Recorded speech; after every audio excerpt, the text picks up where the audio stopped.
Todd Parrott, and Larry knows this. He's a great crew chief. Had some problems at the end of last year, got them all sorted out. What a run. 13 laps to go, green flag. And Dale Earnhardt Jr. brings him through the restart zone, past the start-finish line, and he drops down in front of teammate Jimmy Johnson. They timed that out beautifully. Junior needed to get down in front of Jimmy Johnson in a 48. He did. Those guys are going to be hard to handle here at the end of this race. Right now, the inside line is moving. Greg Biffle in that 16's trying to get to the rear bumper of Reed Sorensen in that 36. Sorensen could draft in the front with anybody, but at the front of that line, he might be holding Greg Biffle back. Yeah, and he has to be real careful because Greg Biffle won't be very patient with Reed Sorensen. Greg Biffle will say, "This guy's holding me up. You need to get out of my way." So Reed needs to be on his toes.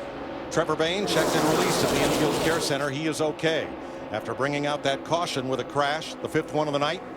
Jeff Gordon up the outside with Denny Hamlin. This could get interesting as Kevin Harvick comes up to cover the spot. Yeah, both the Joe Gibbs drivers of Denny Hamlin, the 11, Matt Kenseth, the 20, jumped up there, but then Jeff Gordon in the 24 goes back to the bottom line.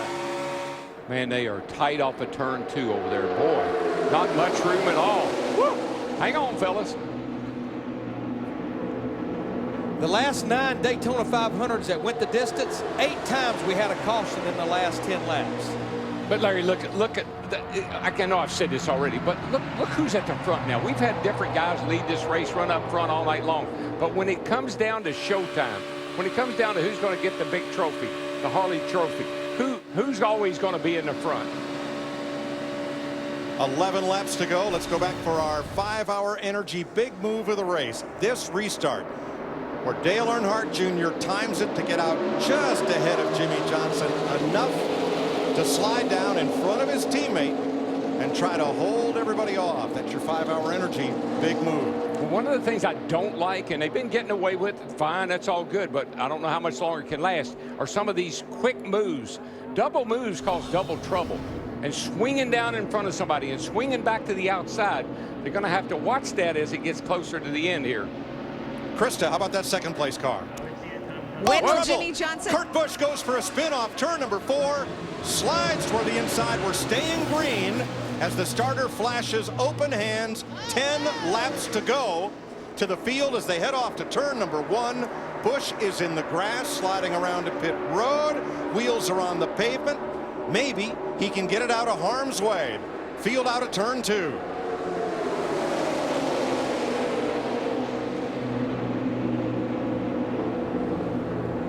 I don't know, the 41, yeah, he got it fired up. He's backing up. He's in the pit lane, so he's definitely going to get going. Jeff Gordon down to the bottom in the 24, and now it is 3 Hendrick Chevys. 1, 2, 3 on the inside. Kurt Busch got away. We stay green. 9 laps to go. There comes Kevin Harvick in that 4 car, though. Jimmy Johnson jumped up in front of him in that 48. The strongest cars we've seen down here are all at the front right now. The 11's there, Hamlin, the 4 of Harvick. We've seen Dale Jr.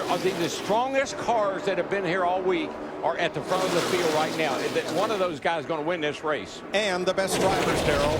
The 4 drivers in the front have a combined 7 Daytona 500 wins between them. These are the guys that know how to win the Daytona 500. The guys you see at the front right now. Jeff Gordon has, what, 3 wins down here. Jimmy Johnson, Jeff Gordon got 2 wins, sorry. Jimmy Johnson got 2. I mean, these guys are good. Dale Jr.'s got 1. 8 laps to go. Harvick knows the way to victory lane. And trying to get there, Brad Keselowski, Kyle Busch, Denny Hamlin, Reed Sorensen still there with Matt Kenseth and Carl Edwards in the top 10. Yeah, Reed didn't get a great restart. He kind of fell back through the field there, but man, that old 36 car, it comes up through the middle pretty good. Look at Brad Keselowski in that 2 car just pushing Jeff Gordon in that 24. And still in that lead pack, we talked to him at the top of the day, talked about him, Terry Labonte in his 32nd and final Daytona 500. He's still within 1.2 seconds of the lead. Hey, it's your last race. Make it a good one, buddy. Texas Terry. Jeff Gordon jumps to the outside in the 24 car, trying to take his 2nd spot away from Keselowski. 7 laps to go, looking back from Dale Earnhardt Jr. at Brad Keselowski. 1-2. Boy, you make the wrong move. Jeff Gordon made somewhat of a bad move there, and it's going to cost him. And I keep seeing Kyle Busch in that 18 car talking about drivers that want to win the Daytona 500. It wasn't that many laps ago. He was a lap down. Here he is fighting in the top 5. Man, look at those cars move around. We're running over 200 miles an hour, and these guys are using every bit of the skill they have. They're trying to, got another car. Up goes down. Ryan Newman, Justin Allgaier, Brian Scott, Terry Labonte, Gone. Cole Witt. Right at the back of the field. Unless they can get this cleaned up in a hurry, this is not going to be good for those drivers up front that are very marginal on fuel. Parker Kligerman involved as well. Both the Swan Racing cars torn up in this one. Well, they did that earlier in the week, and they were just lucky to piece everything together to make this Daytona 500. And now they've got a couple of more torn up cars. What a bad bunch of luck for them.